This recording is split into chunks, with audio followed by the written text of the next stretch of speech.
은혜가 함께 하시기를 축복합니다. 오늘부터 그 관계 중심 전도를 시리즈로 좀 살펴보려고 합니다. 오늘은 그 첫 번째 시간으로 관계의 중요성을 살피려고 합니다. 우리 신앙은 십자가 복음과 성령의 사역에 기초해서 세워져야 합니다. 이때 두 가지 관계가 참 중요합니다. 성경은 하나님과의 관계의 중요성을 얘기하죠. 위로는 하나님을 사랑하는 것이 첫 번째 계명이다. 그리고 이웃을 내 몸처럼 사랑하라. 이것이 두 번째 계명이다. 첫 번째와 두 번째를 구분함이 없이 첫째는 이와 같고 두 번째는 이와 같다. 이렇게 말하면서 하나님 사랑, 이웃 사랑이 적극적으로 우리 가운데 있어야 될 것을 가르치고 있습니다. 우리가 이웃을 사랑하는 것은 곧 이웃과의 온전한 관계 가운데 하나님의 사랑의 통로가 되는 것입니다. 사실 우리는 하나님을 사랑할 능력이, 이웃을 사랑할 능력이 없잖아요. 우리 속에 이웃을 사랑하겠다고 고백하지만 내 원수까지도 사랑하라 라고 말하고 있고, 또 너를 핍박하는 자를 저주하지 말고 축복하라 이렇게 말하는 걸 보면 야, 이건 정말 쉽지 않다. 그러나 온전한 관계가 될 때에, 우리가 잘 이웃과 관계를 맺을 때 하나님께서 우리의 삶을 통해서 당신의 사랑을 흘려보내서 하나님의 사랑을 드러내시는 그런 일을 이루시겠다는 것이지요. 그래서 이 관계가 참 중요합니다. 그래서 오늘부터 이 관계의 문제를 좀 집중적으로 다루면서, 그 오스카 탐슨이 쓴 관계 중심 전도라는 책이 있거든요. 아주 좋은 책입니다. 아주 올바른 가치관 위에 쓰여진 좋은 책입니다. 이 책을 좀 참고해서 이렇게 우리가 맺어야 될 올바른 관계가 무엇인지를 좀 집중적으로 이렇게 몇 주간에 걸쳐서 살펴보기를 원합니다. 첫째, 가장 중요한 단어 관계.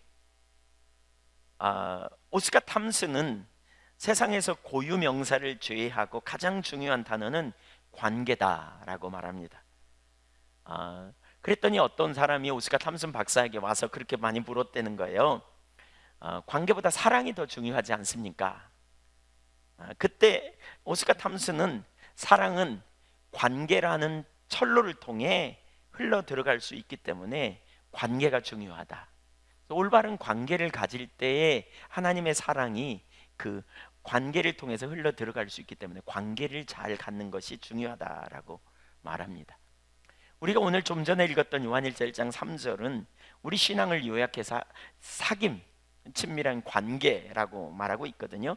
우리가 보고 들은 바를 너희에게도 전함은 너희로 우리와 사귐이 있게 하려 함이니, 우리의 사귐은, 우리가 맺어야 될 사귐은 아버지와 그의 아들 예수 그리스도와 더불어 누림이라. 그래서 우리는 먼저 위로는 하나님과의 친밀한 관계요, 이웃과의 사귐, 친밀한 관계가 우리 신앙의 핵심이라고 할 수 있습니다. 가장 중요한 요소, 관계가 참 중요하다는 생각을 저는 이렇게 신앙생활을 하면서 많이 느끼고요. 또 주님 앞에서 우리의 삶에 관계의 요소가 얼마나 중요한가를 정말 절실히 깨달아요. 관계가 잘 되면 무슨 일이 있어요? 때로는 이렇게, 그러니까 오해가 별로 없어요. 사람과의 관계가 좋은 관계를 맺으면 오해가 별로 없어요. 친밀한 관계가 되어지면 어떤 이해할 수 없는 상황이 있어도 관계에서 어떤 상황을 해석하기 때문에 다투지 않아요. 오해가 안 돼요. 그냥 상대편의 말을 있는 그대로 받아줘요. 근데 관계가 깨지면요, 상대편이 하는 말을 곡해해서 들어요. 왜곡되게 들어요. 그러니까 어려움이 있어요. 우리 연세 드신 가정에 이런 일들이 많이 있죠. 부부간의 관계에. 우리 특별히 남자분들이 그런 일들이 많이 있어요. 저 사람은 내가 말하는 것마다 그냥 사사건건 트집을 잡아. 혹시 이런 일이 있나요? 혹시? 그러면 고개를 끄덕거리는 가정이 있네요. 심각한데. 그러면 그 사건만의 문제가 아니에요. 그 이전의 관계가 문제가 있기 때문에 지금 내가 하는 말을 순수하게 해도 왜곡해서 자꾸 받아들이는 거예요. 그러니까 관계가 문제가 있기 때문에 그렇다는 걸 염두에 둬야 돼요. 그러니까 오래 전부터 함께 살면서 그 관계가 잘 됐다면, 그렇죠? 친밀한 교제가 되고 좋은 관계였다면 지금 무슨 말을 해도 오해로 안 받아들여요. 있는 그대로 받아들이고 존중하고, 또 때로는 오해할 만한 말도 이렇게 좋은 의도를 가지고 받아들이기 때문에 문제가 없는 거죠. 근데 이 남자들이 특별히 그런 경우가 많은데 단순해 가지고요. 남자들은 이렇게 지금 잘하면 과거는 다 잊어버리고 지금 잘하면 잘하는 거야. 근데 상대적으로 여자분들은 좀 덜 그런 것 같더라고요. 이 정서적인 영역이 더 넓어서 그런지 모르지만 여자분들은 과거가 정리되지 않은 채 현재 잘해도 소용없어. 과거를 갖고 현재를 해석하고 다 뒤집어요. 그러니까 참 어려워요. 네. 그런 분 알고 계신 분 있으시죠? 네. 막 심하게 웃기도 하고 막 고개를 끄덕거리기도 막 이런 분도 있으신데 관계가 얼마나 중요한지 몰라요. 제가 그 관계의 중요성을 좀 몇 가지 보면 우선 하나는 관계는 행복과 불행을 좌우합니다. 내적 치유를 하면서 제가 내적 치유를 자주 하잖아요. 하면서 가끔 이런 숙제를 내요. 오늘 여러분의 삶에 인생에서 가장 추웠던 시기가 언제인지 적어봐라. 여러분의 인생에 가장 따뜻했던 시기를 적어봐라. 이렇게 숙제를 내주면 대부분의 사람들이 관계와 관련해서 그 해답을 찾습니다. 부모님의 부부싸움으로 인한 갈등, 어린 시절 부모님으로부터 정당한 대우를 받지 못함, 친구들 사이에서 받은 어떤 왕따 경험, 이런 게 다 추웠던 시간에 이 관계의 문제와 다 관련이 있어요. 이 대부분의 경우에 관계와 관련이 있어요. 돈이 없어서 추웠다 뭐 이런 경험도 가끔 있지만 사실은 그건 극소수에 불과하고요. 대부분의 경우에 여러분도 금방 지금 생각해 보세요. 여러분의 인생에 따뜻했던 기억이 뭔가, 추웠던 기억이 언젠가, 좋았던 기억이 뭔가. 따뜻했던 기억이 뭐냐? 그러면 화목한 가정, 가족 여행 했을 때 선생님과 친구들에게 인정을 받았던 시간들, 이런 것들이 우리 인생에 굉장한 영향을 미칩니다. 깨어진 관계가 우리를 아프게도 하고 우리를 슬프게도 해요. 반면에 좋은 관계는 우리에게 행복을 느끼게 해요. 따뜻하고 기쁨을 느끼게도 하고 그래요. 관계는 하나님이 주신 놀라운 축복입니다. 그런데 그게 깨지면요, 불행하게 되고 아픔이 있어요. 왜 그럴까요? 하나님이 인간을 창조하실 때 사회적 동물로 창조하셨어요. 창세기 2장 18절 보세요. 같이 읽어보죠. 여호와 하나님이 이르시되 사람이 혼자 사는 것이 좋지 아니하니 내가 그를 위하여 돕는 배필을 지으리라 하시니라.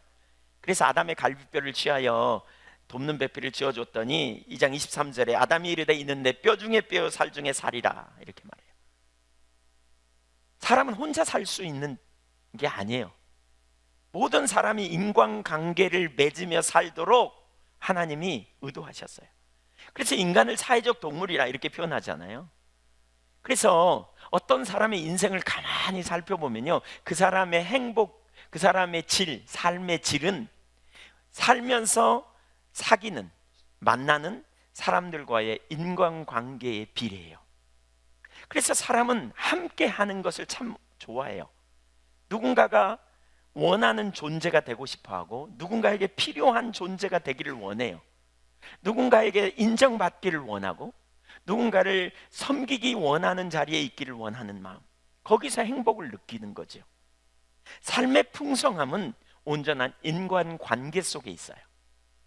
그러나 만약에 관계가 깨지잖아요. 그러면 그것 때문에 매우 고통스러워져요. 삶이 매우 불행해져요. 그래서 잠언 17장 1절을 보세요. 우리는 돈이 많으면 행복할 것 같잖아요. 근데 그게 아니라고 가르쳐요. 읽어볼까요? 마른 떡 한 조각만 있고도 화목하는 것이 제육이 집에 가득하고도 다투는 것보다 나으니라. 마른 떡 한 조각, 말라 비틀어진 떡 한 조각. 제육이 뭔지 아시죠? 제육볶음 뭐 아시죠? 네, 예. 벌써 군침 삼기는 분이 계시는데, 네, 이게 그냥 넘치고 넘쳐나도, 그렇죠? 다투며 사는 거 그거 좋은 일이 아니라는 거예요. 21장 잠언 21장 9절은 더 구체적으로 말해요. 읽어볼까요? 다투는 여인과 함께 큰 집에서 사는 것보다 움막에서 사는 것이 나으니라. 싸우면서 큰 집에서 사는 것보다, 자기 아내와 다투는 여인이란 말은 자기 아내와 싸우겠죠. 뭐 부모님과 싸우나? 여기는 그럴 수도 있겠죠. 어쨌든 싸우는 집보다 움막집에서 그냥 안 다투고 화목하게 사는 게 낫겠다, 뭐 이런 얘기예요. 요즘 텔레비전에 자연인이라는 프로그램이 있어요. 네, 보신 분 있으시죠? 네, 이게 상당히 인기가 있대요. 그리고 사람들이 그 생활을 공경한대요. 우리 지체 중에서 한 분도 제가 얘기하다 보니까 목사님 저는 꿈이 있어요. 무슨 꿈이에요? 저는 자연인처럼 사는 거예요. 그래서 왜요? 그랬더니 그게 너무 좋아요.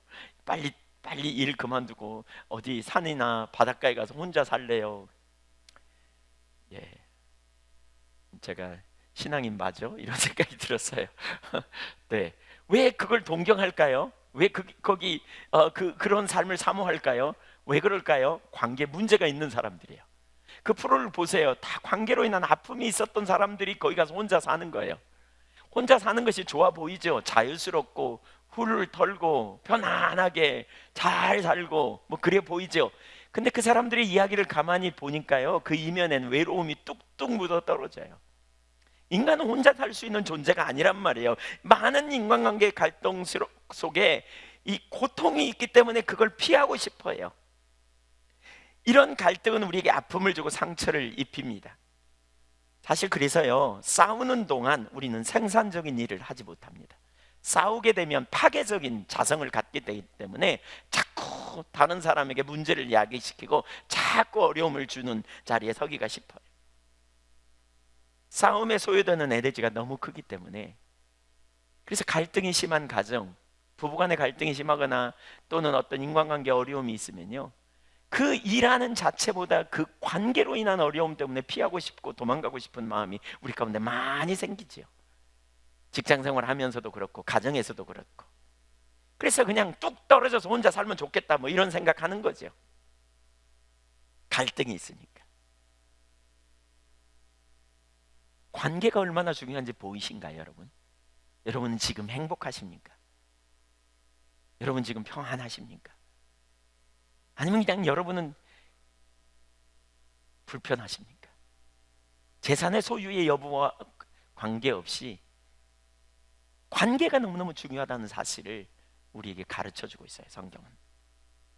또 두 번째로 관계는요, 리더십에도 굉장히 영향을 미칩니다. 하나님은 우리가 이 땅에서 영향력을 미치기 원합니다. 그러니까 마태복음 28장 19절에 보면 너희는 가서 모든 족속으로 제자를 삼아 이렇게 표현하고 있죠. 아버지와 아들과 성령의 이름으로 세례를 주고 내가 너희에게 분부한 모든 것을 가르쳐서 그대로 지켜 살게 해라, 그렇게 말합니다. 리더십을 발휘하도록 말씀하세요. 세상에서 영향력을 끼친 리더십을 한마디로 말하면 영향력이거든요. 리더십은 영향력이에요. 누군가에게 영향을 끼치는 거예요. 그래서 그 사람으로 하여금 뭐죠? 어떤 방향성으로 가도록 돕는 것이 리더십이에요. 우리는 세상의 빛이다, 세상의 소금이다 라는 정체성을 그리스도인에게 주어지는 하나님의 말씀을 들어요. 세상을 우리가 영향력을 미치는 자리에 있으려면 결국 뭐냐? 우리가 리더십을 가지고 있어야 되는데, 그런데 이 리더십에 있어서 정말 중요한 것 중에 하나는 바로 올바른 관계예요. 제가 이번에 우리가 지난 주간에 수요일 날 여기 상무대에서 초군 장교 예배, 수요 유문 예배를 갔어요. 약 900명 정도 참석했어요. 많은 사람들이 아주 통로에까지 빽빽이 2층에까지 꽉 차가지고 그들에게 설교를 어떤 부분을 나눠야 될지 기도하는 가운데 리더십에 대해서 나눴습니다. 리더십은 이런 겁니다 라고 나눴습니다. 그러면서 제가 이제 중간에 근데 리더가 쉽지 않습니다. 리더는 직함도 아니고, 리더십은 뭔가 먹을 것을 많이 사줘서 되는 것도 아니고, 리더십은 결국 영향력인데 인격적인 그의 성품에서 또 신뢰에서 나오기 때문에 리더십의 진짜 중요한 건 관계더라, 이런 부분을 나눴습니다. 제가 가정 안에서 리더잖아요. 제가 교회에서 리더잖아요. 또 최근에 지방에서 리더 역할을 하잖아요. 또 선교회에서 리더십에 들어가 있잖아요. 그래서 사람들이 뭔가 말을 듣기를 원하고 사람들이 나와요. 그런데 그냥 그 어떤 직함이 우리에게 리더십을 가져오는 게 아니고요, 결국 지내놓고 보면서 이 관계가 잘 되어야 리더의 영향을 발휘할 수 있다, 이걸 철저히 참 깨달은 것 같아요. 여러분, 여기 가장으로서 여러분 리더십을 발휘합니까? 아내와의 관계가 잘 안 되면요, 리더십 절대 발휘 못합니다. 어렵습니다. 가정 안에서 뭐 여러 삶의 영역에서 우리가 그런 것 같아요. 직장에서도 그렇고. 그래서 올바른 관계를 맺음으로 말미암아 우리가 리더십을 발휘하고 그 리더로서의 역할을 감당할 수 있는 자리까지 가는 것, 그 일을 위해서 우리에게 리더십이 얼마나 중요한지 몰라요. 목회하면서 저는 리더십에 대해서 정말 많이 생각했어요. 그런데 리더십에서 가장 중요한 요소를 꼽으라고 한다면 관계성인 것 같아요. 좋은 관계를 맺는 것. 그리고 좋은 관계를 맺으면 그때부터 뭐가 있어요? 서로를 존중하게 됩니다. 존중하면 무슨 일이 이루어집니까? 상대편의 말을 청종하게 되어 있습니다. 그래서 영향력을 행사할 수 있게 되는 것이지요. 신뢰가 쌓여서 영향력을 갖는. 제가 만난 많은 목회자들 중에요, 이렇게 목회 어려움을 겪는 주된 이유 중에 하나는 이 관계성의 문제 때문이더라고요. 관계성의 어려움이 있을 때 이게 신뢰가 깨지면서 이렇게 올바른 영향력을 미치지 못해요. 전에 어느 지역에 가가지고요, 이렇게 제가 선교회에서 리더의 자리에 있기 때문에 저에게 우리가 뭐가 문제인지 좀 얘기해달라, 이런 얘기를 하셨어요. 목사님들이 여러분이 있어서. 근데 저보다 연세도 많고 목회를 오래 하신 분들이 여러분이 있어서 제가 말을 안 하다가 이런 분위기가 돼서 제가 그런 부분을 좀 나눴습니다. 나누면서 제가 볼 때 목회의 가장 큰 문제는 관계 문제 같다. 관계를 잘 못하면 문제가 있는 것 같다. 사람이 되게 많아가지고요, 이렇게 올바른 관계를 맺는데 어려움이 있다면 이해가 되지만 한 20여 명 모이는데 교회 계속 성도님들이 오는데 교회 성도님들이 빠져나가게 된다면, 왔다가 또 빠져나가고 왔다가 빠져나간다면 그 중에 중요한 한 문제는 관계 문제 같다. 제가 이런 부분을 나눴어요. 특별히 그 중에 어떤 분은 정말 좋은 걸 가지고 있었거든요. 그분은 자질적으로 너무 좋은 자질을 가지고 있고 설교도 정말 훌륭하고, 근데 그 교회가 세워지지 않아요. 성도님들이 안 오느냐? 오는데 나가요. 오는데 자꾸 빠져나가요. 그래서 제가 그 관계 문제인 것 같다라고 말하면서 이렇게 나눴더니 그 목사님은 그러더라고요. 내가 이걸 진즉 알았더라면, 내가 이 문제를 진즉 배웠더라면 이렇게 안 됐을 텐데, 그러면서 탄식하시더라고요. 관계가 얼마나 중요한지 몰라요. 여러분, 우리는 삶의 현장에서 세상의 빛과 소금의 역할을 감당해야 될 리더의 사명을 하나님은 우리에게 주셨어요. 우리에게 그걸 기대하세요.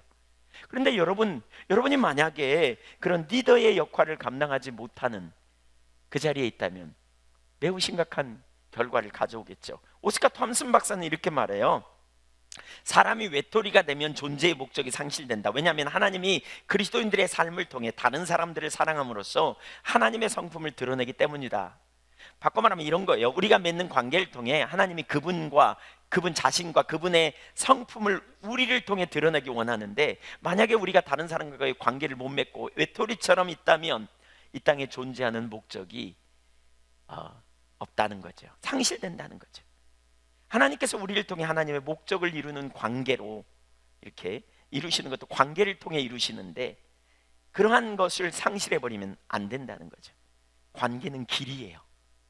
관계를 잘 맺으면요, 여러분, 우리가 가진 좋은 것들을 다른 사람에게 영향력을 끼칠 수 있어요. 관계가 안 된 상태에서 가르치려고 하면 심각해요. 제가 이런 생각을 과거에 한 적이 있어요. 하나님의 말씀이 곧 길이에요, 우리에게. 그러니까 어찌하든지 말씀대로 서야 승리가 있어요. 이걸 깨닫고 난 다음에 어떤 사람이든지 만나면 하나님의 길이 아니면 즉각적으로 그게 길이 아닙니다, 이렇게 하셔야 합니다, 이런 얘기를 제가 자주 나눴거든요, 교회 안에서. 근데 어떤 사람은 그걸 기쁨으로 받아들이면 어떤 사람은 시험 들더라고요. 왜 그럴까 생각해 봤더니요, 관계가 안 돼서 그래요. 그래서 지금은 그렇게 하지 않습니다. 관계가 되도록 기다립니다. 관계가 될 때까지 기다립니다. 그리고 관계가 됐다 싶으면 권면합니다. 올바른 관계가 이어졌다 싶으면 제가 그건 아닌 것 같다고 이렇게 나눠요. 그러면 대부분의 분들이 상처받지 않고 받아들이더라고요. 이 관계성을 잘 맺는 게 그래서 너무너무 중요해요. 여러분, 관계가 되지 않은 채로 여러분, 예를 들면 누군가에게 가서 복음을 전한다고 덜썩 교회 가, 예수 믿어, 속으로 너나 잘해, 그럴지도 몰라요. 그래서 관계를 맺는 게 얼마나 중요한지 몰라요. 관계는 행복을 우리에게 가져올 수 있다 그랬습니다. 관계는 리더십을, 영향력을 발휘하는 데 중요한 통로이기도 해요. 너무 조급하지 마십시오, 여러분. 우리 위코스도 조만간 되어질 텐데 그런 리더가 세워지고 또 그 관계성이 형성될 때 금방 조급한 생각을 가지면 안 돼요. 관계가 형성될 때 영향력을 가질 수 있어요. 이건 대단히 중요한 문제라고 봐요. 또 세 번째로 관계는 육신의 치유와 깊이 연관이 됩니다. 사실 성경에 나타난 하나님의 치유는 전인치유입니다. 전인치유라는 말은 육신의 질병 이면에 또는 인간의 모든 문제는 그 이면에 네 가지 원인이 있음을 가르쳐요. 영적인 문제예요. 하나님과의 관계가 왜곡될 때 문제가 생겨요. 불순종에 빠지거나 우리가 불신앙에 갈 때 문제가 생겨요. 두 번째로는 그 악한 영의 회방이 있어요. 영적 전쟁이 있단 말이에요. 그래서 이런 문제를 다뤄야 돼요. 세 번째로는 관계의 문제가 있어요. 이 관계의 문제가 있는 것이 육신의 질병의 원인이 될 수도 있어요. 개인적으로 저는 그런 경험을 참 많이 했어요. 어떤 사람에게 문제가 있을 때 가끔 치유가 일어나는 경험을 하는데, 많은 경우에 저 같은 경우는 관계에 문제가 있는 사람이 누군가를 미워하는 사람이 회개만 해도 그 관계가 즉각적으로 치유되는 걸 많이 봤어요. 그러니까 육신의 질병이 치유되고 문제가 해결되는 걸 정말 많이 경험했어요. 야고보서 5장 16절에는 이렇게 말하죠. 너희가 너희 죄를 서로 고하고 병 낫기를 위해 기도하라. 왜 서로 고하라 그럴까요? 관계를 통해서 하나님은 우리를 만지시기 원하고요. 또 다른 하나는 관계를 적극적으로 회복하기를 원하시는 거예요. 여러분 주변에 어떤 사람과의 관계가 문제가 있다면 하나님과의 관계도 문제가 있을 수 있다는 사실을 아시는가요? 같이 갑니다. 이게 따로가 아닙니다. 그래서 우리가 적극적으로 풀어가는 게 중요해요. 하나님께 우리가 죄를 범하면 하나님과 관계가 깨지잖아요. 그걸 죄라 그러잖아요. 불순종이나 이런 자리에 있으면, 하나님 신뢰 못하면 죄지요. 하나님 사랑하는 것이 우리가 첫 번째 가져야 될 자세잖아요. 근데 마음이 나눠지면 죄지요. 그렇죠? 근데 성경은 이렇게 말하고 있어요. 너희가 혼신의 힘을 다해 하나님을 사랑하라. 이것이 크고 첫째 되는 계명이고, 둘째는 이와 같으니, 첫째와 같으니. 여러분 두 번째 계명도 첫 번째와 같아요. 하나님 보시기에 내 이웃을 내 몸처럼 사랑하라 그러셨어요. 그러니까 이웃과의 관계가 깨진 것도 하나님과의 관계가 깨진 것만큼 중요한 문제로 하나님은 보신다는 거예요. 그래서 우리가 이웃과의 관계가 회복되는 것이 육신의 문제를 해결하고 또 하나님과의 관계가 회복되는 일에 있어서도 너무너무 중요한 문제인 것을 우리는 이해해야 돼요. 두 번째, 여러분 중에 두 번째로 가기 전에 관계 맺는데 어려움이 있으신가요? 혹시? 여러분 관계를 잘 맺고 계세요? 예, 사람과의 관계에 어려움이 있는 분 손 들어 보실래요? 네, 이 한교회 다 성숙돼 가지고 이런 문제 다룰 필요가 없는데, 네, 강론으로 들어가 봐야 알 수 있겠죠. 그렇죠? 네, 제가 보니까요 한 70% 이상은 관계 맺는데 어려움이 있는 것 같아요. 우리 한교회 지체들 특별히 낯가림이 심한 분들이 많아가지고 관계 어려움 맺는데 꽤 많이 그런 것 같아요. 예, 먼저 다가가도 할 말이 있어야지. 네, 어떤 그런 관계 맺는 걸 더 훈련해야 돼요. 아멘. 네, 두 번째, 하나님의 기준을 따라 관계를 회복해야 합니다. 우리 신앙을 한마디로 말하면 하나님과의 관계다, 또 이웃과의 관계다, 이렇게 말했어요. 근데 하나님과 관계, 이웃과의 관계는 따로 분리되지 않아요. 그러니까 하나님과 온전한 관계 가운데 있으면 반드시 이웃과의 관계가 회복됩니다. 가인은 하나님과 문제가 있었습니다. 그렇게 되니까 자기 동생을 쳐 죽이는 결과를 가져옵니다.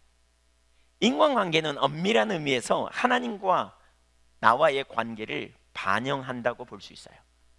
여러분이 하나님과 온전한 관계 가운데 있으면 이웃과의 관계도 온전히 회복되게 되는 것이죠. 요한일서 4장 20절을 한번 큰 소리로 읽어볼까요? 시작. 누구든지 하나님을 사랑하노라 하고 그 형제를 미워하면 이는 거짓말하는 자니, 보는 바 그 형제를 사랑하지 아니하는 자는 보지 못하는 바 하나님을 사랑할 수 없느니라. 마태복음 5장 23절 24절도 시작. 그러므로 예물을 제단에 드리려다가 거기서 내 형제에게 원망 들을 만한 일이 있는 것이 생각나거든 예물을 제단 앞에 두고 먼저 가서 형제와 화목하고 그 후에 와서 예물을 드리라. 사람과의 관계에 힘들고 예를 들면 우리가 하나님께 제물 드리기 전에 사람에게 원망 들을 만한 일이 있다면 먼저 가서 화해하고 와서 드리라는 거예요. 그래야 하나님이 받으신다는 거예요. 그러니까 사람과의 관계는 상관없다 이렇게 생각하면 안 돼요. 하나님과의 관계는 관계만큼 중요한 게 사람과의 관계예요. 오늘날 우리는 이걸 분리하는 경향이 있어요. 예수 잘 믿는 사람도 이런 생각 갖는 경우가 많아요. 예수를 잘 믿고 하나님의 뜻대로 살려고 하는 사람도 관계 문제를 심하게 다루잖아요. 그러면 목사님 관계에 어려움 없는 사람 어디 있어요? 다 그렇게 사는 거죠. 이렇게 말하는 사람들 적지 않아요. 근데 여러분 그건 심각한 문제예요. 우리 그리스도인들은요 하나님과의 관계 앞에 선다면 반드시 이웃과의 관계에 우리가 올바른 자세를 가지고 대해야 돼요. 이웃과의 관계를 사랑으로 우리가 대하는 자리로 반드시 가야 돼요. 따로가 아니라니까요. 그러므로 먼저 하나님과 온전한 관계 가운데 서는 게 참 중요해요.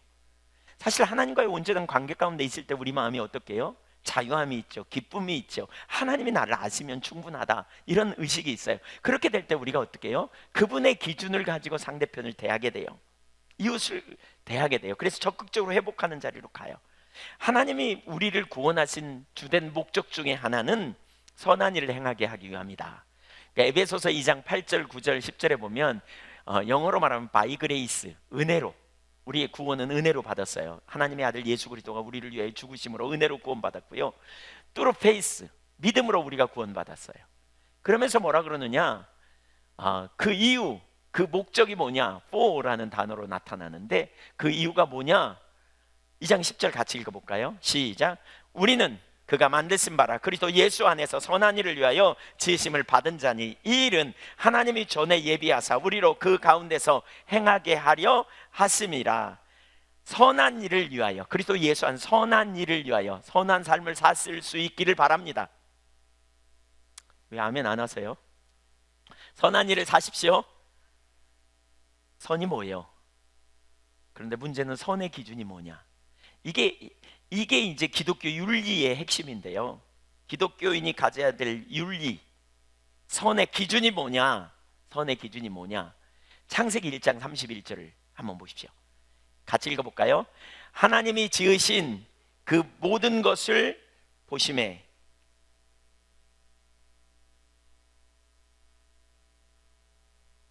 하나님이 지으신 모든 것을 보시니 하나님 보시기에 선하였더라. 심히 좋았더라. 기독교 윤리의 기본은요 하나님이 보시기에 선한 거예요. 그러니까 여러분 하나님이 보시기에 옳은 길을 선택하는 게 기독교 윤리의 핵심이에요. 사람들이 보기에 좋은 게 아니고요 세상 앞에서 선한 것이 아니라요 오직 하나님 앞에서 선한 것이 기독교적인 삶이에요. 우린 이거를 자꾸 염두에 두고 이걸 실천하며 가는 거예요. 주님 보시기에 옳은 길이 뭔지 이것이 우리의 삶의 기준이에요. 우리가 이웃과의 관계에서 먼저 하나님과 올바른 관계 가운데 있어야 하는 이유가 바로 여기 있어요. 하나님과 온전한 관계 가운데 있어야 하나님이 기뻐하시는 삶을 이웃에게 베풀 수 있어요. 행할 수 있단 말이에요. 하나님의 기준을 따라. 관계에 문제가 있다면 그래서 먼저 하나님 앞에 자신을 살펴봐야 돼요. 그리고 회개할 부분이 있다면 회개하고 정리해야 돼요. 여러분 중에 어떤 분은 관계로 힘들어하는 분들이 있거든요. 이 사람하고 부딪히고 저 사람에게 부딪히고 저 사람에게 부딪히고 그러면요 우리는 자꾸 상대편 탓하기 쉬운데 먼저 자기를 살펴봐야 돼요. 내가 좀 어떤 부분에서 관계를 맺기 어려운지. 이 두 사람이 비슷하기 때문에 부딪히는 거 아세요?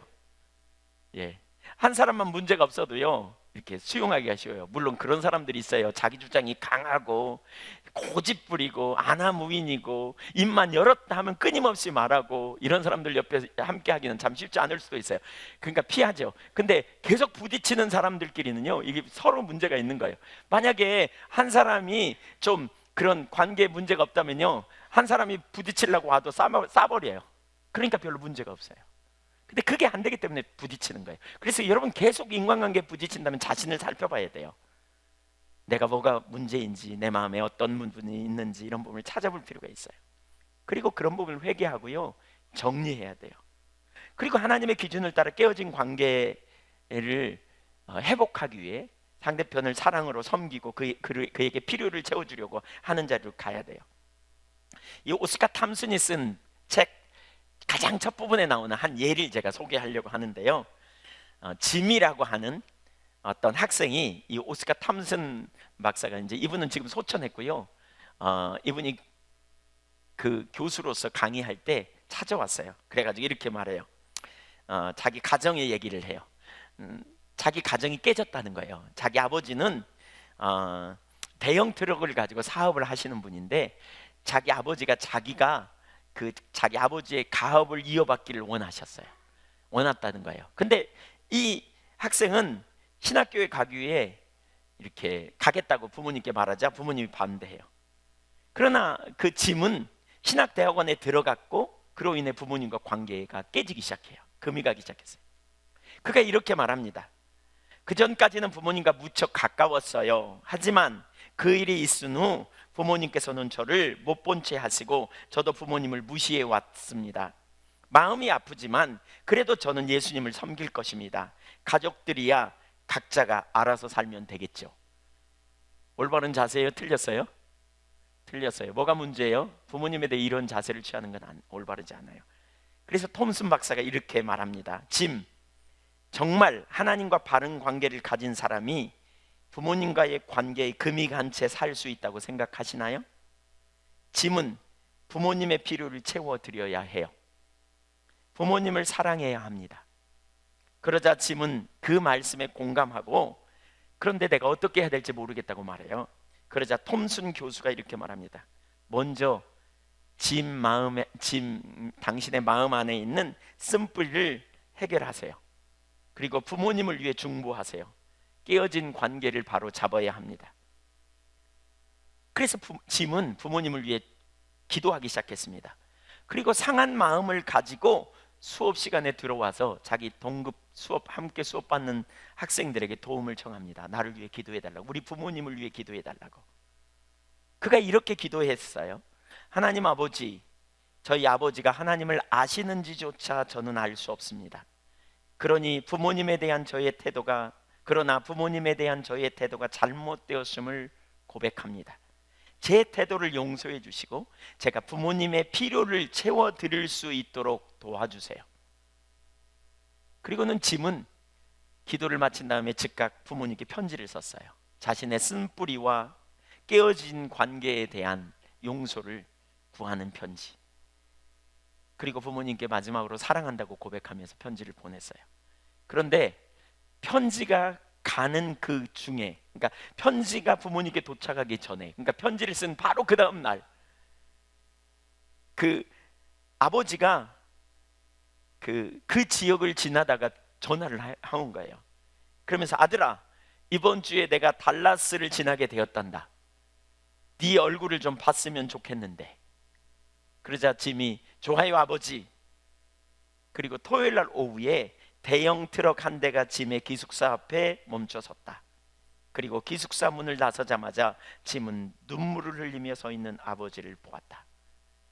아버지가 이렇게 말합니다. 짐, 하나님과 나의 관계는 분명 잘못됐어. 날 좀 도와줄 수 있겠니?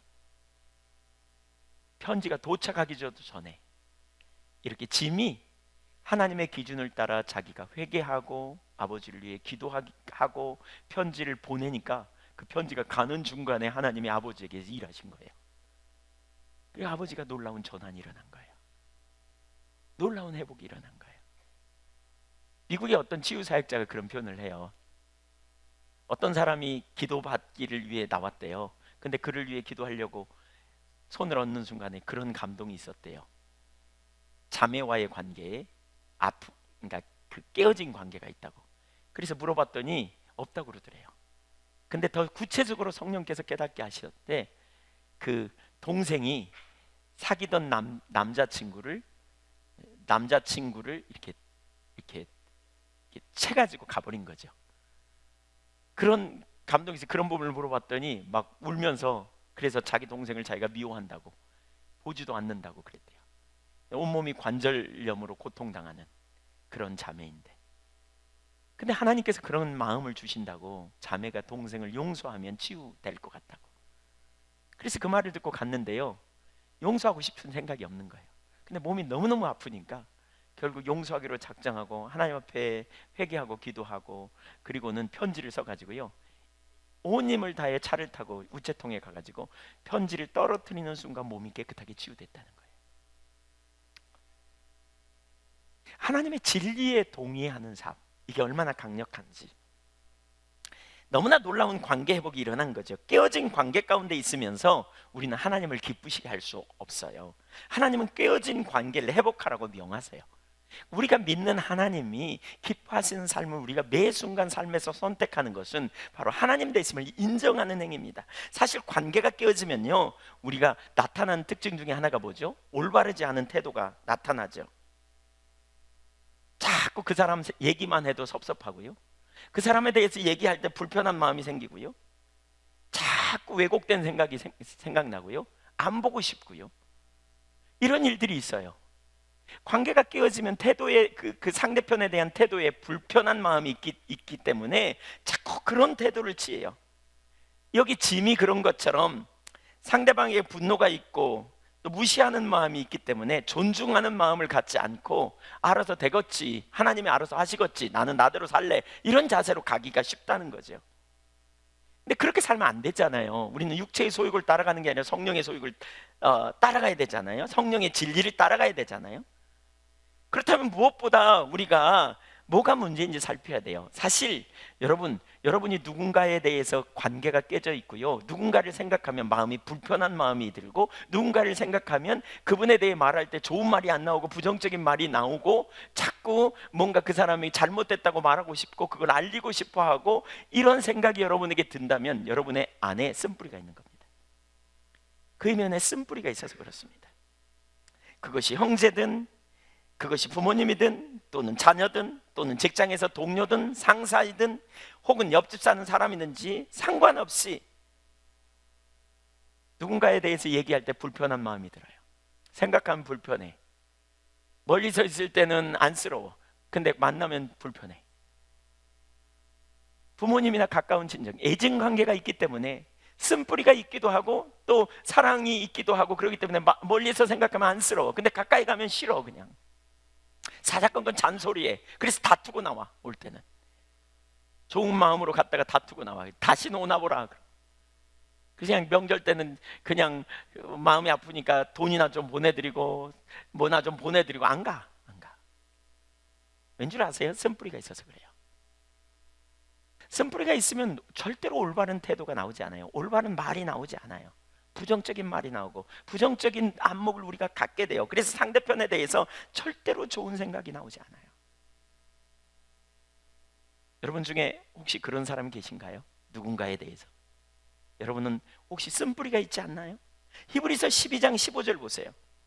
사실 어떤 과거의 상처로 인해 우리 가운데 남겨져 있는 쓴뿌리를 다뤄내야 돼요. 관계가 회복되려면 반드시 이 쓴뿌리가 치유돼야 되는데요, 히브리서 12장 15절 같이 읽어보겠습니다. 너희는 하나님의 은혜에 이르지 못하는 자가 없도록 하고, 또 쓴뿌리가 나서 괴롭게 하여 많은 사람이 이로 말미암아 더럽게 되지 않게 하며. 쓴뿌리가 나면요 괴로워요. 그리고 자기만 괴로운 게 아니라 많은 사람이 괴롭힘을 당해요. 쓴뿌리 있는 사람은요 폭탄 같아요. 폭탄. 이 쓴뿌리가 뭡니까? 과거의 상처로 인한 어떤 억울한 감정, 과거의 아픔으로 인한 섭섭한 감정, 부정적인 감정이 농축된 겁니다. 그게 한 번으로 끝나지 않고 그게 자랍니다. 자꾸 자랍니다. 또 다른 생각이 오면 또 자라고, 또 다른 생각이 오면 또 자라고, 그래가지고요 섭섭한 생각이 막 가중되어 있습니다. 무시받은 경험이 있으면 그 무시받은 상처, 거절의 상처, 억울한 상처, 이런 게 감춰져 있습니다. 그랬다가 비슷한 상황이 생기면요, 비슷한 상황이 돌입하잖아요. 그러면 그냥 과거의 상처까지 오버랩 돼가지고요 깨서 폭발합니다. 이 쓴뿌리가 많은 사람들이 있어요. 인생에 쓴뿌리가 한두 가지가 아니고 되게 많은 사람들이 있어요. 이 쓴뿌리가 계속 많으면 쥐레 같아요. 쥐레. 어느 부분을 언제 터질지 몰라. 그러니까 관계가 참 쉽지 않아요. 가스가 빠지지 않은 그 어떤 공간이 있어. 그래가지고 그 부분에 접촉이 됐다 그러면 터지는 거예요. 꽝 터져가지고 자기만 상처 주는 게 아니라 다른 사람도 상처 주고. 가스 폭발 그런 거 있잖아요. 왜? 예. 어떤 사람에게 가스 폭발이 있냐 그랬더니 핵폭발이래 자기는. 네. 분노의 감정. 왜냐? 쓴뿌리 때문에 그렇습니다. 그 쓴뿌리로 인하여 생겨나는 기질. 그러면 정상적인 삶을 살지 못해요. 쓴뿌리가 우리 가운데 방치되면요, 정상적인 생각을 못해요. 이해의 폭이 없어요. 그냥 부딪히면 바로 터지는 거예요. 그냥 과거에 살아오면서 수많은 어떤 사건과 상황을 만날 때 우리가 해결되지 않은 채로 그 상처가 남겨지면 그것이 나중에 우리 삶에 심각한 영향을 미치게 됩니다. 성경에서 쓴뿌리가 그 영향을 미친 대표적인 한 사람의 예를 꼽으라고 한다면 다윗의 아들 압살롬입니다. 이건 정말 두려운 일이에요. 다윗은 여러분 누구보다도 믿음의 사람이에요. 하나님 마음에 합한 사람이었고요, 누구보다도 하나님께 크게 쓰임받은 사람 아닙니까? 그런데 그 집안은 난리가 났어요. 왠 줄 아세요? 쓴뿌리 때문이에요. 압살롬 아시죠? 압살롬은 그 다윗이 결혼을 많이 했잖아요. 보통 그래서 문제예요. 하나님이 왜 일부 일처제를 말했는지 이해가 돼요. 참. 그 부인이 많았어요. 그러니까 이 자식에서, 이 부인에서 난 자녀가 있고 이 부인에서 난 자식이 있고 이게 부딪히잖아요. 그때 특별히 다윗의 큰 아들이 누구냐면 암논이에요. 암논. 근데 이 암논이 어느 날 자기 이복 동생을 보고는 그냥 뿅 갔어요. 상사병이 걸렸어요. 이복 동생을 보고. 그래가지고 이복 동생을 그냥 꿰어가지고요, 이복 동생을 성폭행해요. 그게 누구냐면 다말인데 그 오빠가 압살롬이에요. 쫓겨나가지고 성폭행한 걸 쫓겨나서 울고 오는 동생을 본 오빠의 심정이 어떠겠어요? 아버지가 어떻게 해주시겠지. 그리고 아버지를 바라봤어. 그런데 다윗은 화만 내고요, 암논에 대하여 어떤 조치도 취하지 않아요. 사무엘하 13장 21절에 보니까 왜 그렇게 했는지 여기 그러니까 잘 나와 있어요. 공동 번역을 보면 읽어볼까요? 다윗 왕은 이 이야기를 듣고 몹시 화가 났지만 암논이 사랑하는 맏아들이라 기분 상할 말을 하지 않았다. 암논과의 관계가 깨질까봐, 사랑하는 맏아들이 마음이 상할까봐 아무 말도 안 했다는 거예요. 이 다윗의 잘못된 태도가 결국 그 가정에 문제가 생기기 시작합니다. 이것을 보는 압살롬은 분노가 올라오기 시작합니다. 견딜 수 없는 쓴뿌리를 갖기 시작하는 거죠. 어떻게 이럴 수 있어? 아버지가 속으로 분을 사귀고 2년 동안 기회를 엿보다가 양털 깎는 날에 날짜를 잡아가지고요, 자기 형 암논을 죽입니다. 그리고는 외삼촌, 그러니까 외할아버지 집으로 도망가 버립니다. 다른 나라로 도망가 버려요. 암묘르 아들 달메에게 도망갑니다. 3년의 세월이 지난 후에 다윗의 마음에 압살롬을 보고 싶어하는 마음을 알아챈 군대장관 요압이 압살롬에게 데려오도록 계략을 세워서 그 다윗의 마음을 이렇게 녹여서 압살롬을 데려오도록 하고 결국 압살롬이 돌아옵니다. 3년 만에. 그런데 압살롬이 그러니까 다윗이 압살롬을 데려왔으면 데려다가 직면해가지고 너희 놈 그럴 수 있어? 라고 말하면서 따끔하게 혼내키고 그리고 용서를 해주면 얼마나 좋았을까요? 근데 데려다 놓고요, 만나지 않아요. 피해요. 눈길 한번 주지 않아요. 쳐다보지도 않아요. 그리고는 왕궁에 거하지도 못하게 해요. 그러니까 압살롬은 아버지의 거절감이 그 마음속에 올라오기 시작하는 거예요. 자기가 지은 죄가 있으니까 쓴뿌리가 다 빠지고 그리고 이제 돌아왔으니까 아버지 앞에 너무 미안하고 그러고 와 있을 거 아니에요. 근데 아버지가 용서하지 않아. 아버지가 눈길도 안 줘. 그래 처음에는 부르시겠지, 화가 풀리면 부르시겠지 이런 생각하다가 점점 끝까지 안 부르거든요. 그러니까 속이 뒤집어지기 시작해. 쓴뿌리가 또 올라오기 시작해요. 그래가지고 확 뒤집어집니다. 왜 안 불렀을까? 제가 다윗의 입장에서 좀 생각해 보니까 그런 것 같아요. 어쩌면 암논에 대한 그게 도리라고 생각했는지 모르겠어요. 큰아들 암논에 대한, 여기 살게 하지만 내가 압살롬을 용서하고 압살롬을 사랑하면 암논에 대해서 좀 미안한 그런 마음이 들어서 그랬을까? 잘 모르겠어요. 그렇지만 그는 합당한 태도를 취하지 않아요. 그는 자기가 큰 죄를 짓고 용서받은 경험이 있잖아요. 그럼에도 불구하고 그렇게 하지 않게 되죠. 아버지의 거절을 당한 압살롬의 감정은 서운함의 감정이 쓴뿌리가 자라게 됩니다. 거절의 상한 감정, 모멸감이 그를 몹시 화나게 만들었습니다. 이때부터 아버지는, 그러니까 압살롬은 아버지를 향한 부정적인 마음이 싹트고요, 분노의 감정이 싹트기 시작합니다. 그러면서 무슨 짓을 하기 시작하냐면 억울한 일을 만나서 재판하는 사람들을 찾아가 만나요. 새벽 일찍 나가가지고 재판하기 전에, 열리기 전에 왕자로서, 또 압살롬은 어떤 사람 키가 크고 잘생겼다 그랬잖아요. 키가 크고 잘생겼고 왕자고, 근데 그가 자기 억울함을 들어주니까 얼마나 기분 좋겠어요. 그러면서 억울함을 풀어주겠다고 얘기하고, 그러면서 슬금슬금 정부에 대해서 부정적인 얘기를 하겠죠. 아, 우리 아버지가 잘못하고 있다, 이런 얘기도 하겠죠. 그러면서 사람들을 자기 편 만들기 시작하는 거예요. 어쩌면 뭐 맛있는 것도 사줬는지 몰라. 사람들을 자기 편 만들기 시작해요. 4년 동안 그 일을 해요. 그리고는 결국 아버지를 쫓아내려고 모함을 하고, 결국 아버지를 향해 반역의 칼을 높이 들게 되죠.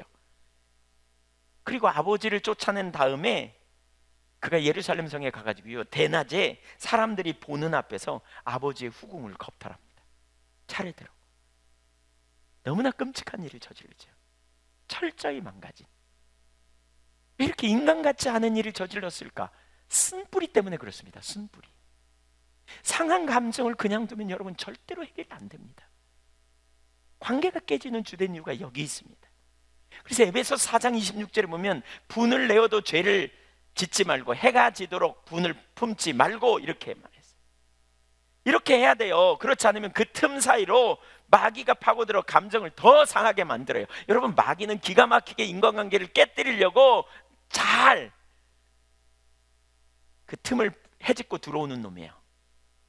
그러니까 분노라는 감정, 억울함이라는 감정, 수치심이라는 감정, 거절감이라는 감정, 이런 영역들을 통해서 틈타가지고 계속 거기다가 생각을 집어넣어 주는 거예요. 그래서 결국 그 관계를 깨뜨려 버리는 자리로 가게 하는 거죠. 그래서 상한 감정은 실개천을 강으로 만들고요, 강을 건널 수 없는 바다로 만들어 버려요. 돌아올 수 없는 상황 만들어 버리는 거죠. 이렇게 쓴뿌리는 계속해서 자라요. 여러분, 그래서 쓴뿌리를 방치해서는 안 돼요. 절대로 올바른 관계를 맺을 수 없어요. 무엇보다 하나님과의 관계를 깨뜨릴 수 없을 뿐만 아니라 하나님이 기뻐하시는 관계를 맺을 수 없어요. 혹시 부모님들은 자녀들이 이런 감정적인 부분의 거절감에 아픔이 방치되고 있지 않은지 살펴보십시오. 내가 모르는 섭섭함, 혹시 분노가 그 안에 있지 않은지.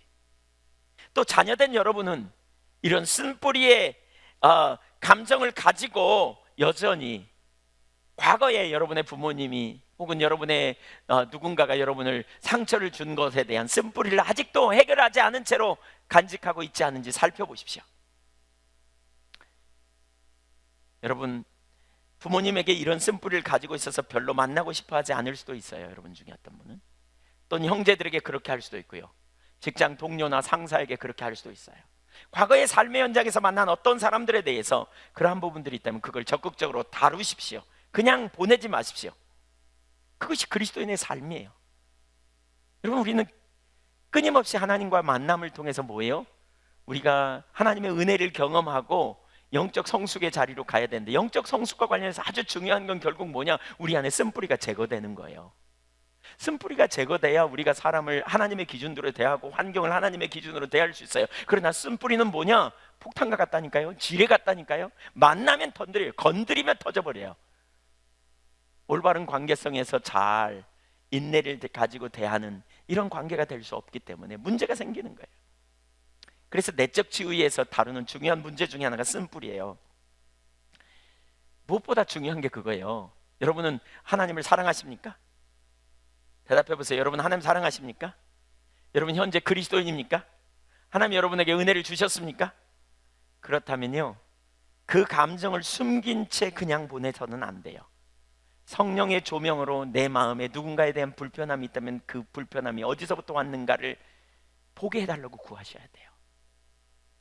과거에 어디서부터 언제부터 내가 그 사람에 대해 섭섭한 마음이 있었는가를 보게 해달라고 찾으셔야 돼요. 그리고 그 현장으로 돌아가서 하나님의 관점으로 그 상황을 해석하여 미움을 회개하고 용서하고 축복함으로 거기서 나올 수 있어요. 내가 사랑하고 기대했던 사람, 가까운 가족이나 가까운 사람에게 상처를 받았다면 왜 그 사람이 나에게 상처를 주었을까? 그냥 덮고 지나갈 일이 아니에요, 여러분. 이런 문제가 있다면 적극적으로 하나님 관점에서 봐야 돼요. 어쩌면 여러분이 사랑하는 사람이 여유가 없었을 수도 있어요, 그 순간에. 그래서 여러분에게 상처를 줄 수도 있어요. 그가 다른 문제로 감정이 무척이나 상해가지고 어쩌면 여러분에게 무심결에 그렇게 상처를 준 일일 수도 있어요. 아니면 그가 미성숙해서 혹은 상처가 많아서 여유가 없는 사람일 수도 있어요. 그런 문제로, 그런 관점으로 봐야 돼요. 제가 결혼해서 보니까요, 제 아내가 쓴뿌리가 있었어요. 살다 보니까 쓴뿌리가 있었어요. 그 쓴뿌리가 다른 게 아니고 제가 신혼 초에 주었던 쓴뿌리예요. 근데 한 말을 또 하고 또 하고 그래요. 그래서 미안하다고 이렇게 얘기해도 또 얘기해요. 그래서 왜 그러냐고, 미안하다면 됐지. 근데 제가 제 아내의 입장이 돼서 그 상황을 이해를 못했던 거예요. 그러니까 그게 상처가 됐어요. 근데 원래 가해자는 잘 몰라요. 그게 상처라 그러면 제가 사랑하는데 상처를 줬겠어요? 몰라서 준 거지. 그러니까 사실 대화를 통해서 그것이 얼마나 힘들고 어려운 일이었는지 이렇게 대화를 통해서 풀어가면서 그 문제가 정리됐어요. 안 풀면 안 돼요. 심각해요. 안 풀면 어쩐다요? 지금 이렇게 질문하셨어요. 안 풀면 심각해요. 안 풀면요, 마음에 평강이 없고 지뢰 같다니까요. 네, 제일 실제적으로 반응하십니다, 우리 김봉예 집사님이. 네, 안 풀면 어쩐다요? 이 설교를 잘 들고 계시는 거죠 지금. 네. 혹시 여러분 그런 관계가 있지 않은지 살펴보십시오. 여러분의 아내를, 여러분의 남편을 보십시오. 친밀합니까? 아니면 뭐가 좀 꺼려집니까? 좀 섭섭한 마음이 있습니까? 옛날 생각하면? 이게 쓴뿌리예요. 이거 해결해야 돼요, 이거. 여러분, 노후를 편안하게 살려면 빨리 해결하십시오. 그 뭐가 문제냐고 얘기를 들어주십시오. 여러분의 입장에서 잣대질하려 말고 상대편의 입장에서 이해를 하려고 자꾸 들어주셔야 돼요. 이제 결혼한 사람들 잘 해야 돼요. 이제 지금 결혼을 앞두고 있는 사람들 잘해야 돼요. 결혼한 지 얼마 안 된 사람들 잘해야 돼요. 이거 한 번 잘못하면 뒤끝 장렬이야. 이게 조심해야 돼요. 빨빨 풀어야 돼. 쓴뿌리는 뒤끝이 있게 돼 있어요. 이게 정리하도록 해야 돼요. 사실 그래서 하나님의 관점으로 과거를 해석해야 돼요. 어쩌면 그 상황을 통해서 저는 개인적으로 쓴뿌리가 많이 있을 가능성이 있었거든요. 제가 억울한 일이 참 많이 있었어요. 근데 저는 그게 해결됐어요. 어느 날 어떻게 해결됐느냐, 하나님이 사람을 빚어가실 때에 그러니까 누군가를 빚어가실 때 사람을 통해 빚어가시더라고요. 그래서 저에게 상처를 준 사람들이 결국 저를 빚어가기 위한 하나님의 수단이었음을 제가 발견하게 됐습니다. 그러니까 용서하는 게 어렵지 않더라고요.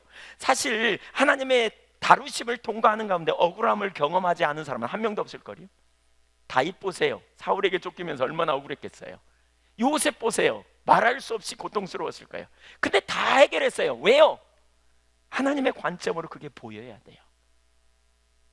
그러니까 이런 일이 생기면 상대편을 볼 게 아니라 뭘 봐요? 자꾸 나를 보는 자리에 가야 돼요. 하나님 내게 뭘 가르치려고요? 이렇게 가야 쓴뿌리가 해결돼요. 쓴뿌리가 해결돼요. 때로는 다 이해할 수 없는 경우가 있어요. 예수님의 십자가를 보세요. 우리는 우리 인생을 다 이해할 수 없어요. 그러나 십자가의 대속의 사랑을 보면 하나님이 우리를 사랑하세요. 가장 좋은 길로 예비하고 계세요. 그래서 현재가 다가 아니에요.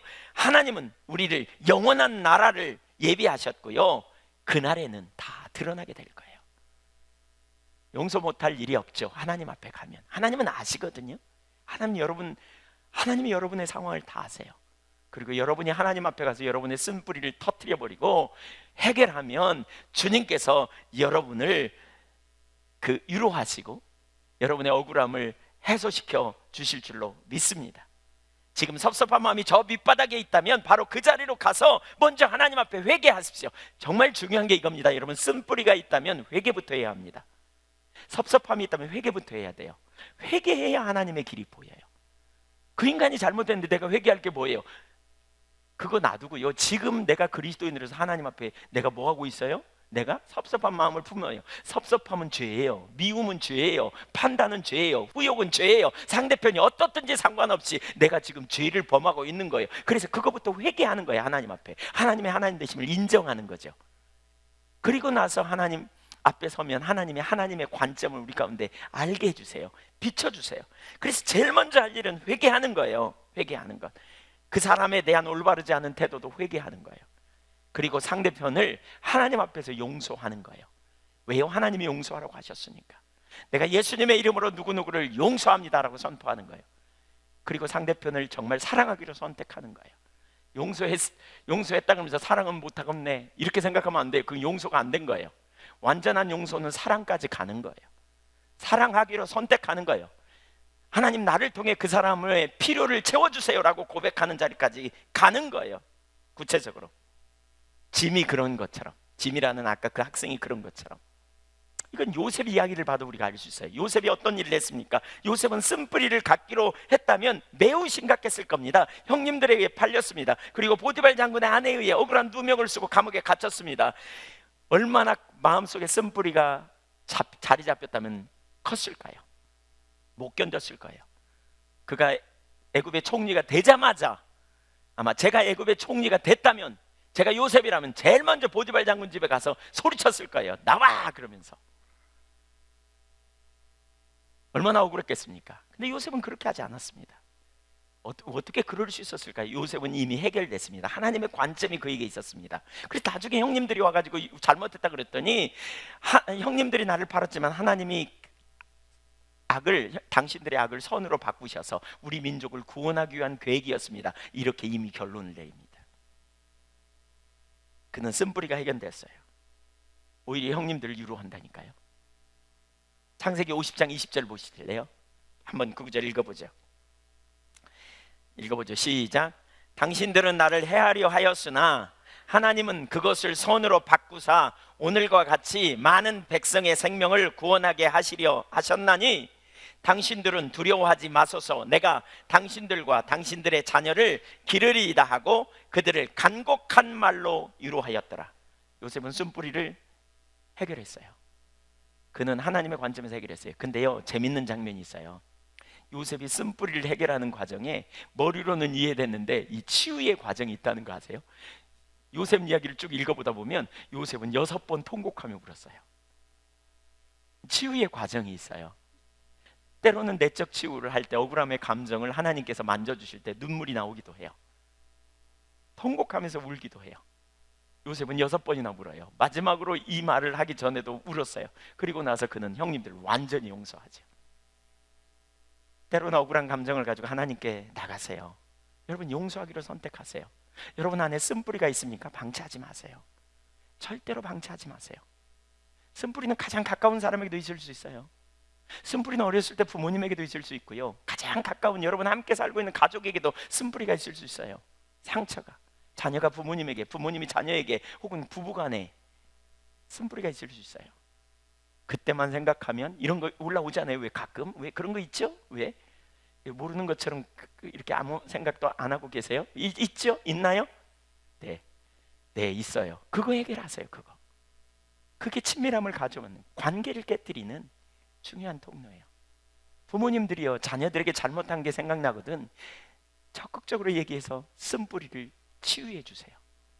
혹시 자녀들이요, 여러분에게 그런 게 있다면 적극적으로 나누세요. 부모님들께 나눌 때 조심해야 됩니다. 부모님들이 상처가 있어가지고, 과거에 쓴뿌리가 있어가지고 어떤 무시받은 경험이 있으면 자녀마저 나를 무시하네 이런 감정이 올라오지 않도록 조심하셔야 돼요. 그분 안에 있는 쓴뿌리가 건드려지면 화해하려고 그러다가 폭발합니다. 근데 그러면 그렇게 말해주세요. 여러분이 부모님과의 관계에 그때 내가 부모님에게 좀 마음이 아팠다고 이런 얘기하면, 뭐가 나쁘냐 이렇게 기분 나빠하면 잘 말하세요. 친절을 베푸면서 아주 공손하게.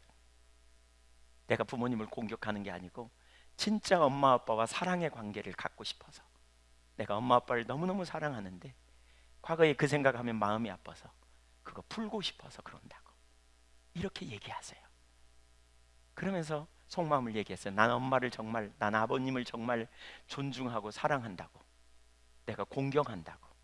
그러면서 얘기를 풀어가세요. 적극적으로 그렇게 여러분 풀어가세요. 쓴뿌리가 치유돼야 돼요. 그래야 우리가 건전해져요. 건강해져요. 이게 해결되지 않으면 온전한 관계가 회복이 안 돼요. 특별히 결혼 생활을 하면서 시간이 오래 지난 어르신들, 여러분의 아내의 이야기를 듣는 것, 남편의 이야기를 들어주는 것, 변호하려고 하지 말고, 방어하려고 하지 말고, 여러분의 입장을 설명하려고 하지 말고, 상대편의 입장을 그대로 받아주면서 풀어가세요. 제 말을 잘 들으면요, 제 말 속에 들려지는 하나님의 음성을 여러분이 잘 들으면 노년이 평안해집니다. 제가 보장하건대. 여자분들 대답해 보세요. 맞아요, 아니에요? 네, 맞대요. 네, 맞대요. 노년에는 여자분들이 힘이 세지잖아요. 그 남자분들 잘 들으세요. 네. 아셨죠? 남자분들 대답 안 하시는데요. 아셨습니까? 남자분들만 대답해 보세요. 아셨습니까? 네. 사실 마음이 없는 게 아니고요, 어떻게 해야 될지 몰라서 그래요.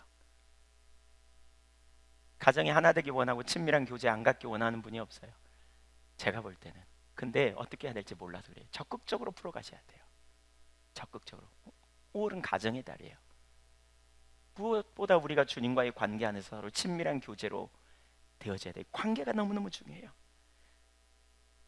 그렇게 우리가 가장 먼저 우리가 그렇게 쓴뿌리를 회개하고 상대편을 적극적으로 용서하기로 선택하고 축복하고 관계가 회복되고 사랑하는 자리에 가면 요셉처럼 하나님이 여러분을 쓰셔서 여러분의 형제들에게 사랑을 드러낼 거예요. 하나님이 여러분을 통해서 하나님의 사랑을 여러분을 통해 흘려 넘치는 그런 거룩한 통로가 됨으로 말미암아 전도하지 않아도 나 네가 믿는 예수 믿을란다 이렇게 나올 거라고요. 영향력을, 여러분의 말에 영향력이 있고요, 여러분의 삶에 영향력이 흘러가게 될 거라고요. 적극적으로 그 자리에 서기를 축복합니다. 가장 먼저 그렇게 하기로 결단하고 나갈 때 하늘에 계신 하나님이 우리 아버지이심을 사람들이 알게 될 것입니다. 적극적으로 그 자리에 서기를 축복합니다. 세 번째, 가정은 관계를 위한 학교입니다. 중요합니다. 하나님은 가정을 통해 올바른 관계를 가르치기 위해 세우신 제도입니다. 가정에서 우리는 올바른 관계를 배웁니다. 가장 기본적인 질서와 관계와 규칙을 배우게 됩니다. 가정에서 질서를 배우고요, 부모님을 존중하는 걸 배우고요, 가정에서 친밀함을 배웁니다. 부모님의 사랑을 보면서 친밀한 사랑을 배웁니다. 부모님의 사랑을 받으면서 사랑하는 법을 배우게 되고요, 가정 안에서 서로 간의 배려와 섬김을 배우게 됩니다. 오스카 탐수는 그런 표현을 해요. 가정은 관계를 가르치기 위해 창조된 유일한 제도이며 이것이 실패할 경우 아이는 평생 동안 정신적, 정서적, 영적 절름발이가 된다. 이렇게 가정 안에서 바른 관계를 배우는 것이 너무너무 중요해요. 가정 안에서 바른 관계를 배우게 될 때 우리가 신앙생활에서 놀라운 승리를 이룰 수 있어요. 하나님이 세우신 질서 아래, 권위 아래 들어가는 게 자연스러워요. 가정에서 아버지에 대한 권위, 어머님에 대한 권위, 형제들에 대한 권위, 이 질서가 분명하면, 이걸 배우면 질서 아래에 들어가는 것이 하나도 어려운 일이 아니에요. 근데 이게 잘 안 되면요, 권위 아래에 들어가는데 상당히 어려움을 가져요. 권위에 대한 불평, 불만이 우리 가운데 많이 있게 돼요. 깨어진 관계, 지체간에 서로 섬기는 삶이 잘 안 될 수 있어요. 저는 이런 사람 많이 봤어요. 육신의 아버지와의 관계에 문제가 있어서 하늘 아버지와 하나님과의 관계에 편견으로 작동해서 하나님을 잘 못 믿는 사람들. 제가 과거에도 예를 들었는데요, 어떤 분 한 분이 저에게 상담을 해왔어요. 오래전에.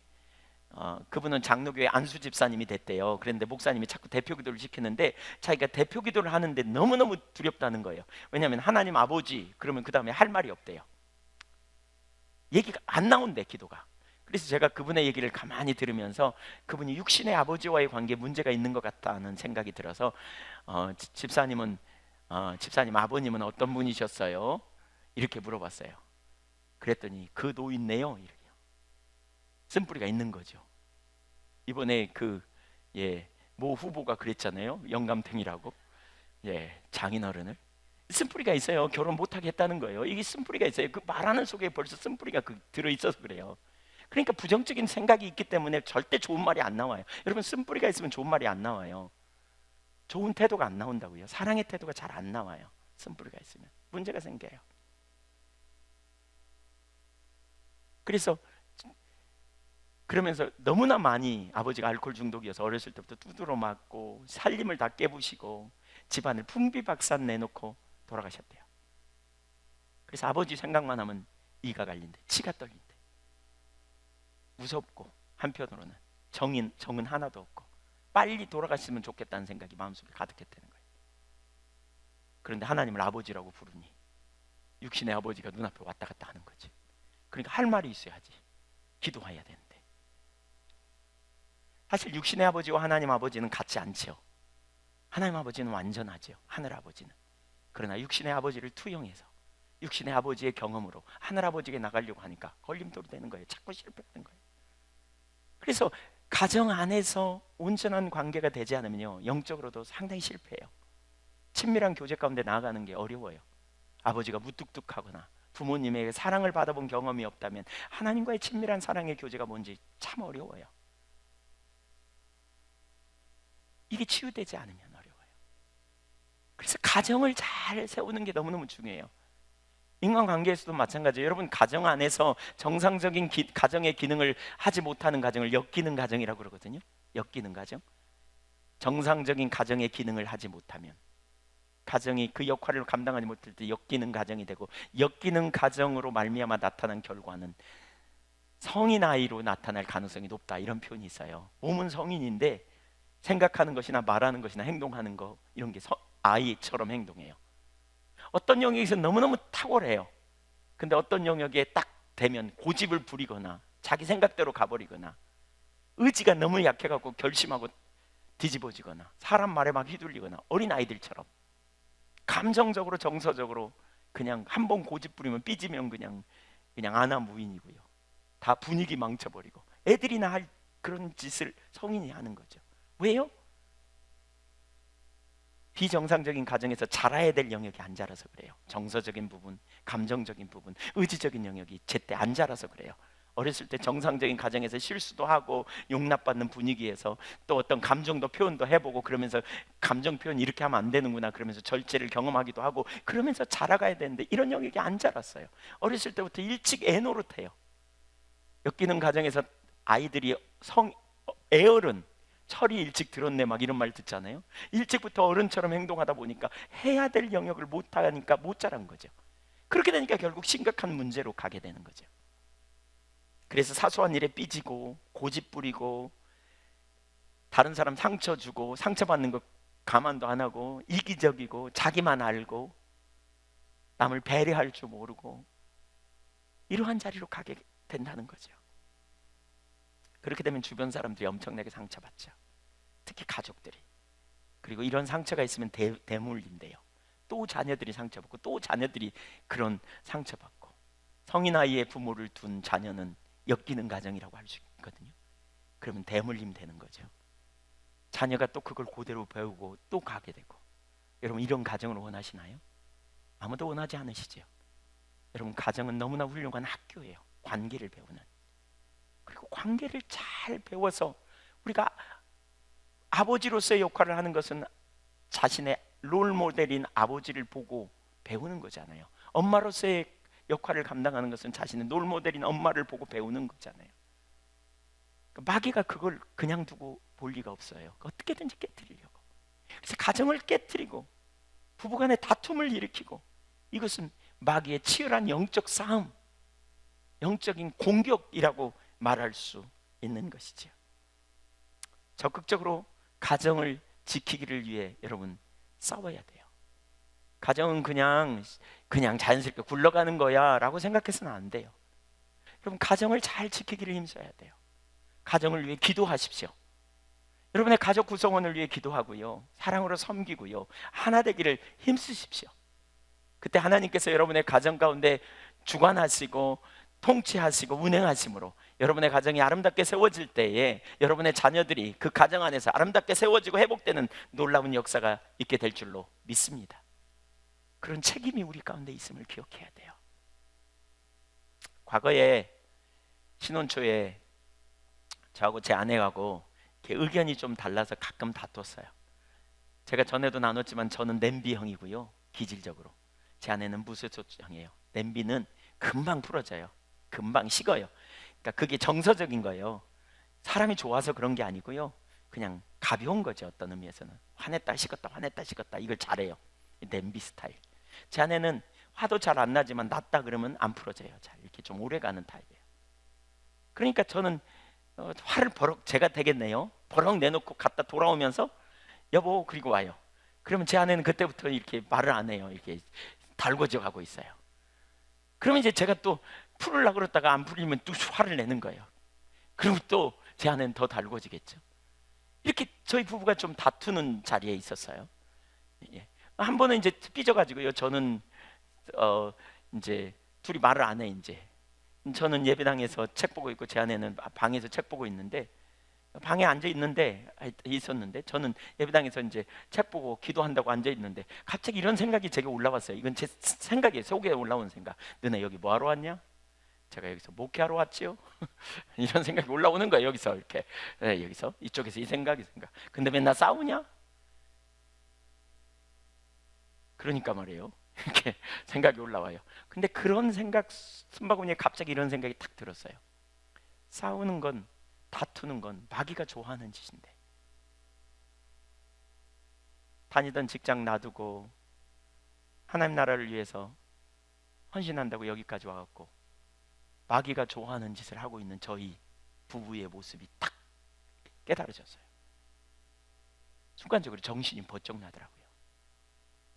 입술로는 하나님의 영광을 위해 산다고 하면서 내 모든 삶을 통해 하나님의 영광을 이루겠다고 해놓고 뭐 하는 짓인가? 지금 뭐 하는 거지 내가?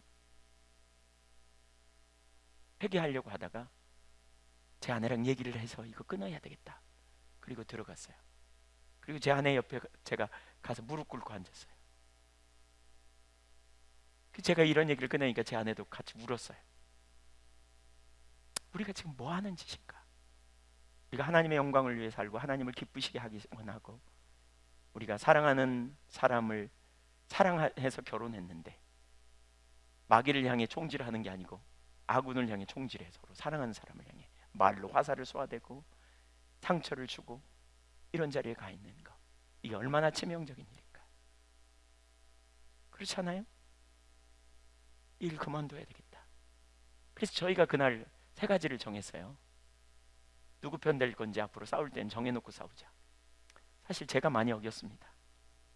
가스 폭발이 제게 많아가지고요, 누구 편 될지 생각도 안 하고 터지고 나면 이제 뒷수습을 이게 하기가 쉽지 않더라고요.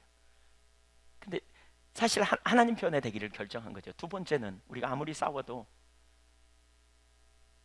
서로 상처될 말은 하지 말자. 뭐 그런 거 있잖아요. 뭐 생긴 것이 뭐 너네 친정은 뭐 너네 집은 뭐 이러면서 공격하지 말자. 뭐 이혼해 뭐 이러면 하지 말자. 아무리 싸워도. 그건 거의 안 했던 것 같아요, 저희. 그리고 3번째는 마귀가 틈을 딸까 한다. 분을 품어도 저녁에 잘 때는 성질 아무리 나도 저녁에 잘 때는 화해하고 손잡고 자자. 이건 저한테 유리한 조항이라고 생각하고 뜻을 정했는데요, 그게 쉽지 않더라고요. 이게 쉽지 않아요. 근데 어쨌든 그렇게 뜻을 정하고 나갔어요. 하나님을 기쁘시게 하랴, 우리가 사람을 기쁘게 하랴. 우리가 누구의 종인가? 여러분, 하나님은 우리의 인생을 통해서 영광받기 원해요. 하나님 여러분 생애를 통해서 영광받기 원하신다고 믿어요. 믿습니까? 깨어진 관계로 사실 겁니까? 여러분 그냥 쓴뿌리를 간직한 채 사실 겁니까? 여러분의 가장 가까운 관계, 가족의 관계, 더 나아가 여러분의 이웃의 관계, 쓴뿌리를 간직한 채로 그냥 적당히 사실 겁니까? 아니면 정말 하나님이 기뻐하시는 삶을 선택하며 때로는 억울해서 요셉처럼 눈물을 흘리며 울을 수 있을지 몰라도 하나님 앞에서 용서하기로 선택하고 적극적으로 관계를 풀어감으로, 그리고 여러분이 사랑으로 섬기기로 작정하고 그 영혼을 긍휼히 여겨달라고 주님 앞에 기도하면서 기쁨으로 섬기는 자리에 나감으로 말미암아 놀라운 회복이 일어나는, 또 여러분의 가정이 놀랍게 회복되는 그런 축복이 있기를 간절히 축원합니다. 여러분이 그렇게 되면 여러분이 교회 가자고 하지 않아도, 여러분이 예수 믿으라고 하지 않아도 어쩌면 여러분의 말이 영향력을 힘입어서 옆에 있는 가족이 여러분을 따라 신앙생활을 하게 될 거고 예수님 만나게 될 거고 믿음 안에서 놀라운 회복이 일어나게 될 줄로 믿습니다. 그렇게 되면 진짜 야구르게 생각하는 이가 있을 겁니다. 여러분의 가정을 깨뜨리고 해방하고 무너뜨리려고 하는 마귀는 되게 미워할, 되게 기분 나빠할 겁니다. 생각해 보십시오. 하나님을 기쁘시게 하겠습니까? 마귀를 기쁘게 하겠습니까? 하나님을 기쁘시게 하는 믿음의 선택을 할 수 있기를 축복합니다. 옆에 사람 손을 한번 잡으십시오. 그리고 잘해봅시다. 이렇게 빨리 세게 하십시오. 주어진 기회니까 부부간에 있으면 빨리 손을 세게 잡으십시오. 잘해봅시다. 눈을 쳐다보면서 아멘. 또 속으로 너나 잘해 뭐 이러시면 안 됩니다. 네, 기도하겠습니다.